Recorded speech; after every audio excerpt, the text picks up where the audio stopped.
Mi esposa me engañó con un millonario y mis hijos me excluyeron de sus bodas. 8 años después Marcus los abandonó sin nada. Pero cuando tocaron mi puerta, pidiendo dinero, mi respuesta los dejó destrozados. Tengo 50 años y trabajo como director de tecnología en mi propia empresa de consultoría. Nunca pensé que a esta edad tendría que sentarme a escribir algo así, pero siento que lo necesito.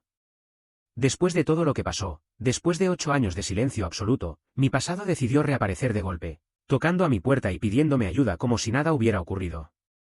Y, sinceramente, todavía me cuesta procesarlo. Me resulta casi absurdo que las mismas personas que me borraron por completo de sus vidas ahora esperen que yo les solucione los problemas. Tal vez escribir todo esto sea la única forma que tengo de ordenar mis pensamientos y entender cómo llegamos hasta aquí.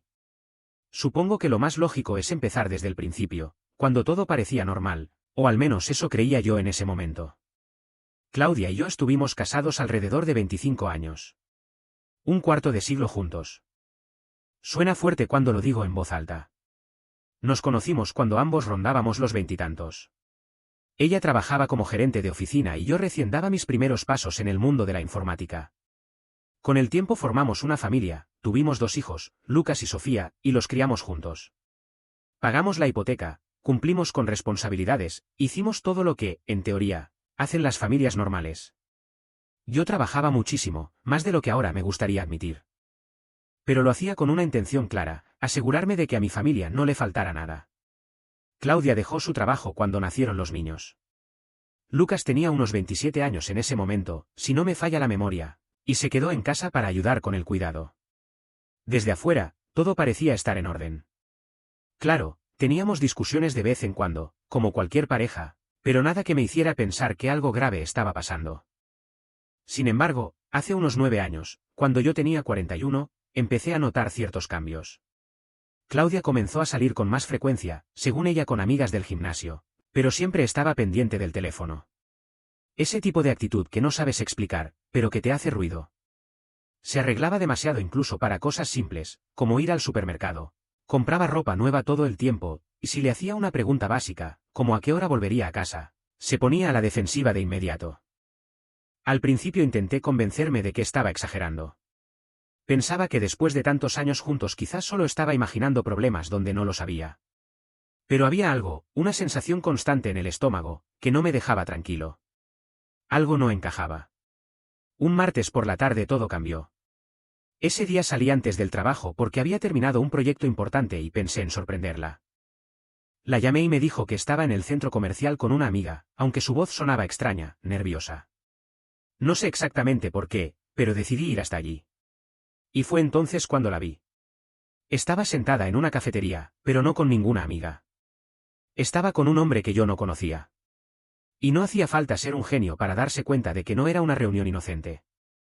La forma en que él le tocaba la mano, como ella se reía, como se inclinaba hacia él, todo mi cuerpo entendió lo que estaba pasando antes de que mi mente pudiera aceptarlo. Me quedé paralizado durante unos segundos, sin poder moverme. Después, casi sin pensar, decidí seguirlos. Salieron de la cafetería y los seguí hasta un hotel discreto, de esos que están a las afueras del pueblo. Los vi entrar juntos.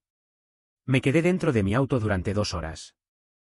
2 horas eternas, sintiéndome como el hombre más ingenuo y estúpido del mundo.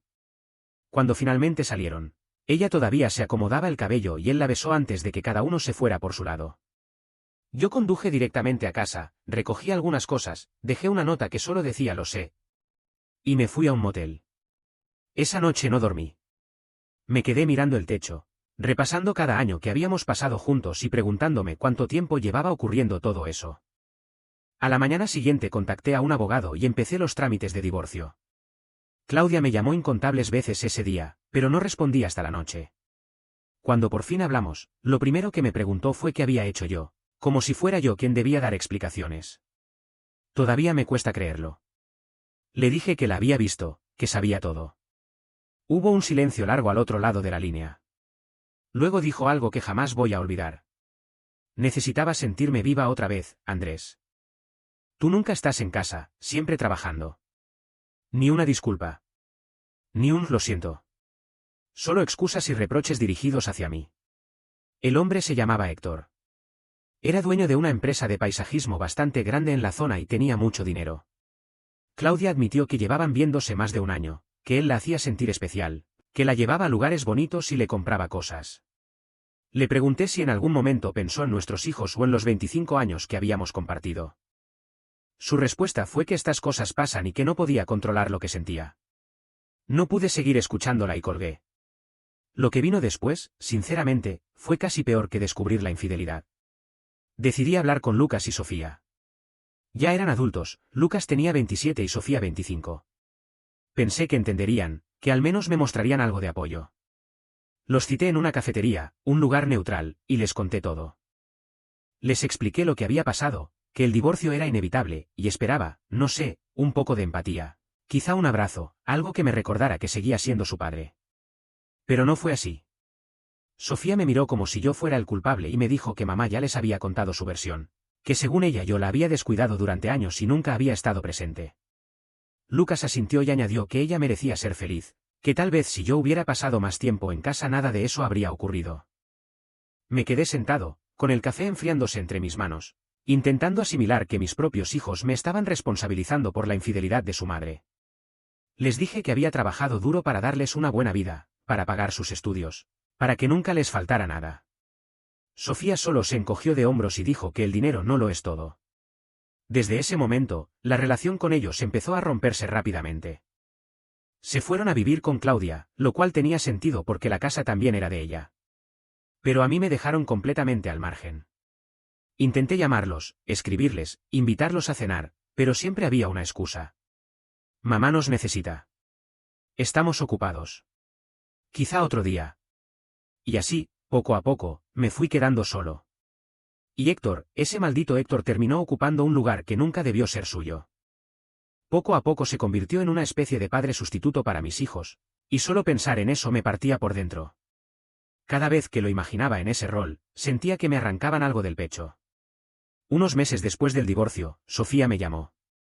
En ese momento pensé que, por fin, iba a reconocer que yo también había sido víctima de todo aquello, que su madre había hecho algo imperdonable. Pero no. Me llamó para decirme que se había comprometido y que se iba a casar.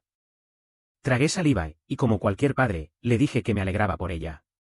Le pregunté cuándo sería la boda y empecé a pensar cómo podía ayudar con los gastos, porque eso es lo que se supone que uno hace.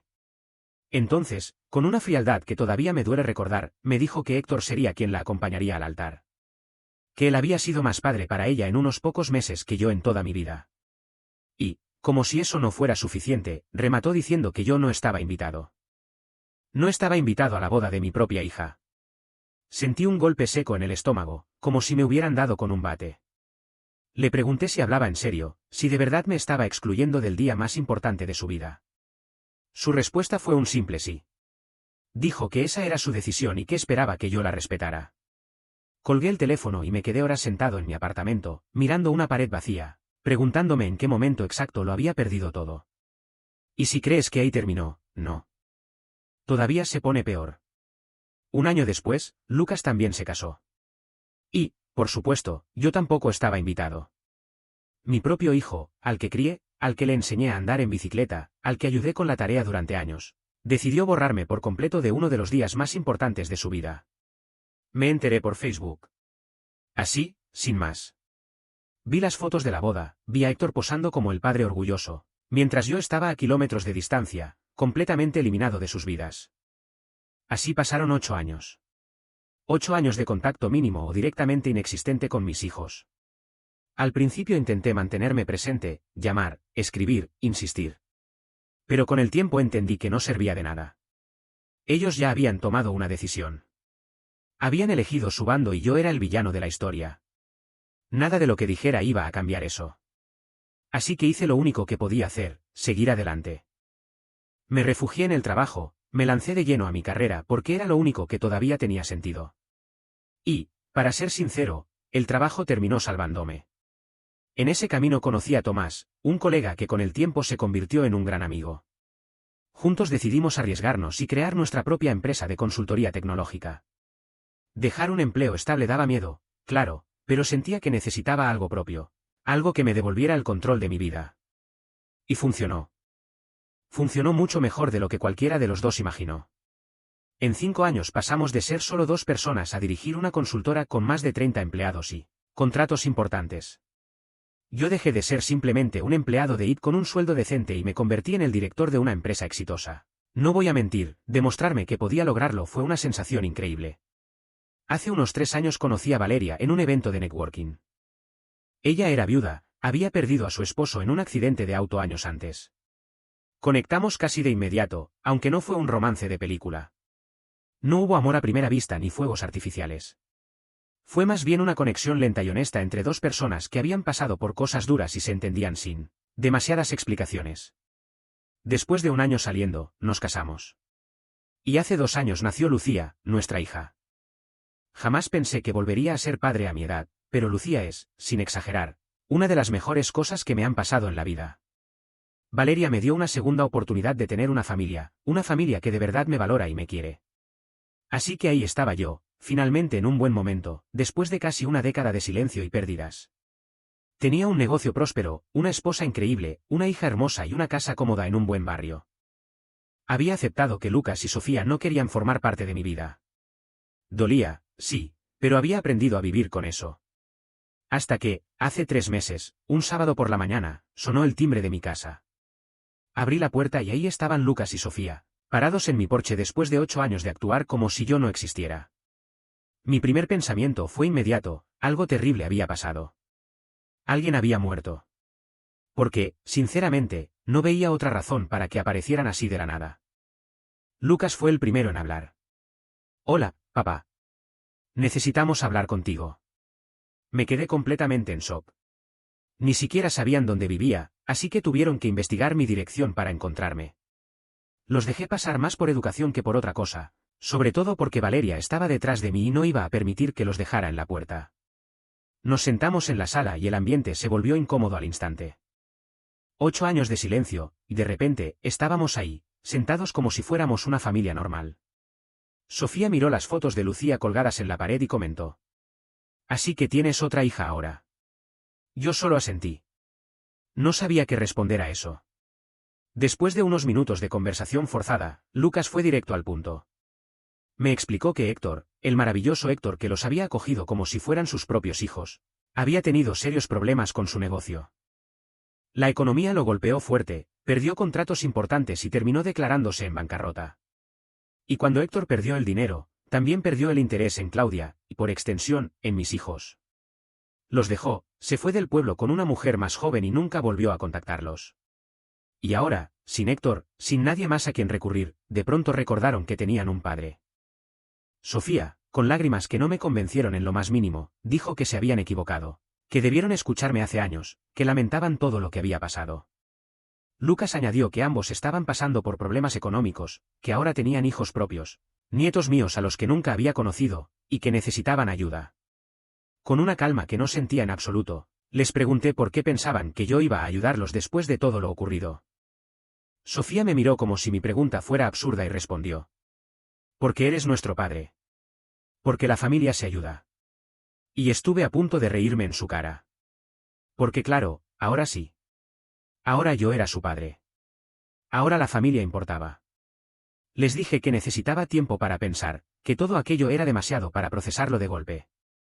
Básicamente los acompañé a la puerta con promesas vagas de que hablaríamos más adelante. Esa misma noche, Valeria me encontró sentado en mi oficina en casa, mirando fotos antiguas de cuando Lucas y Sofía eran pequeños. Me preguntó qué iba a hacer. Le dije la verdad, no lo sabía. Una parte de mí quería ayudarlos porque, al final del día, siguen siendo mis hijos. Pero había otra parte, mucho más grande, que estaba llena de rabia por el simple hecho de que solo me buscaran cuando necesitaban algo. Valeria me abrazó y me dijo que me tomara todo el tiempo que hiciera falta, que ella iba a apoyarme sin importar la decisión que tomara. Pero ahí no terminó todo. Una semana después, Lucas y Sofía aparecieron sin avisar en mi oficina. En mi lugar de trabajo. Y no solo eso, entraron en medio de una reunión con un cliente importante. Mi asistente intentó detenerlos, pero no lo logró. Irrumpieron en la sala interrumpiendo mi presentación, diciendo que necesitaban hablar conmigo de inmediato. Tuve que disculparme con el cliente y salir con ellos al pasillo. Cuando les pregunté qué demonios estaban haciendo, Sofía sacó su teléfono y me mostró fotos de sus hijos. Mis nietos. Niños a los que yo nunca había conocido. Estos niños necesitan un abuelo, me dijo. Necesitan estabilidad. Fue una jugada baja y manipuladora, y yo lo sabía perfectamente. Les dejé claro que no podían aparecer de la nada en mi vida después de años de silencio, exigiendo cosas. Les dije que si de verdad querían reconstruir una relación conmigo, eso iba a requerir tiempo, paciencia y esfuerzo. No bastaba con aparecer cuando el dinero hacía falta. Lucas se enfureció. Me acusó de haber sido siempre un padre egoísta y dijo que incluso ahora, cuando supuestamente teníamos la oportunidad de arreglar las cosas, yo estaba poniendo condiciones. Les pedí que se fueran y que no volvieran a aparecer en mi oficina sin avisar. Un par de días después recibí un correo electrónico de ambos. Era largo. En él decían estar arrepentidos, que habían sido unos tontos, que Claudia les había mentido sobre muchas cosas y que Héctor les había llenado la cabeza de ideas equivocadas sobre mí. Decían que querían empezar de cero, que querían que conociera a sus hijos y que deseaban volver a ser una familia. Y al final del mensaje, casi como si fuera un detalle sin importancia, mencionaban que tenían una idea de negocio y que les gustaría que yo los considerara como socios o inversores. Ahí fue cuando todo encajó. Entendí que esa supuesta reconciliación no tenía que ver con sanar nuestra relación, sino con acceder a mi dinero y a lo que había construido. Me tomé una semana entera para pensar con calma. Hablé con Valeria, hablé con Tomás y hasta consideré la idea de ir a terapia. Al final llegué a una conclusión clara: yo no les debía nada. El hecho de que fueran mis hijos biológicos no les daba derecho automático a mi tiempo, mi vida o mis recursos, sobre todo después de cómo me trataron durante años. Bloqueé sus números y les envié un último correo. Les dije que respetaba las decisiones que habían tomado en el pasado y que ahora yo estaba tomando la mía. Que esa decisión era seguir adelante sin ellos. También les aclaré que, si algún día querían una relación real conmigo, basada en el cariño y no en la necesidad económica, podríamos hablar.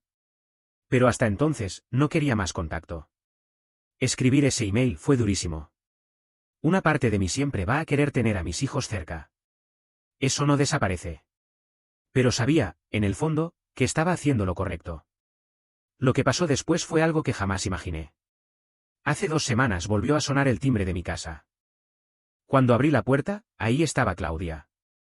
Se veía muy distinta a como la recordaba, más envejecida, cansada y claramente sin el cuidado de antes. Me dijo que necesitaba hablar conmigo. Me contó que Héctor la había dejado sin nada, que ahora vivía en un departamento pequeño con una compañera de cuarto porque no podía pagar el alquiler sola, y que Lucas y Sofía le habían dicho que yo me había negado a ayudarlos. Claudia empezó a disculparse. Dijo que había cometido el mayor error de su vida, que nunca debió engañarme, que Héctor había resultado ser un mentiroso y un manipulador, y que ahora entendía todo lo que había perdido. Dijo que me extrañaba, que extrañaba nuestra vida juntos y que quería saber si existía alguna posibilidad de intentarlo otra vez.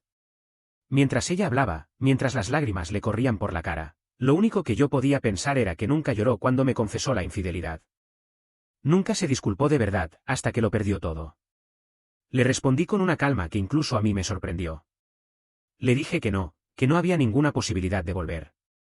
Que yo había reconstruido mi vida, que tenía una familia que me amaba y me respetaba, y que su arrepentimiento llegaba unos 9 años demasiado tarde. Cuando intentó tomarme la mano, le pedí que no me tocara, que se fuera y que no regresara. Luego cerré la puerta. Me quedé del otro lado unos segundos, escuchando cómo se alejaba. Y entonces sentí algo que no había sentido en años: paz. Paz real. No esa paz falsa de fingir que todo está bien, sino la tranquilidad profunda de saber que había tomado la decisión correcta. Volví a la sala, donde Valeria estaba jugando con Lucía, me senté con ellas y pensé: esta es mi familia ahora. Esta es la vida que elegí construir después de que todo se vino abajo. ¿Duele todavía lo que pasó con Lucas y Sofía? Claro que sí. Probablemente siempre va a doler un poco. Pero aprendí algo importante: no puedes obligar a nadie a valorarte, ni siquiera a las personas que comparten tu sangre. Ellos tomaron sus decisiones cuando me necesitaban como padre. Y yo tomé la mía cuando solo me querían como banco. Y, al final del día, estoy en paz con eso.